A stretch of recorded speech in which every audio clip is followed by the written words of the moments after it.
No meter. All this paperwork. 16 doesn't work. It's bad.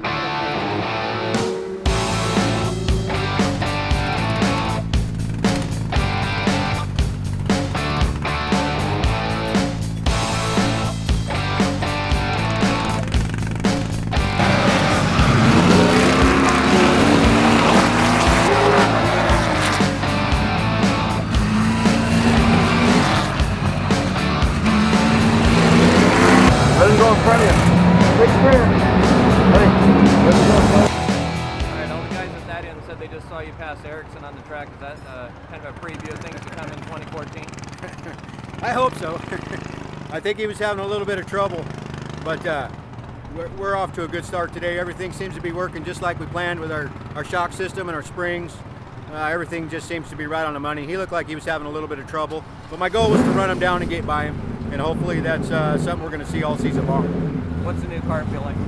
I love it. It feels beautiful. It's got a really quick steering. The brake system on it's beautiful. I think I'm overdriving it just a little bit. The brakes work so good. The steering's so quick. I just need to settle down, and I think we can get a little bit faster. Right off the trailer, though, we were about 98% hooked up.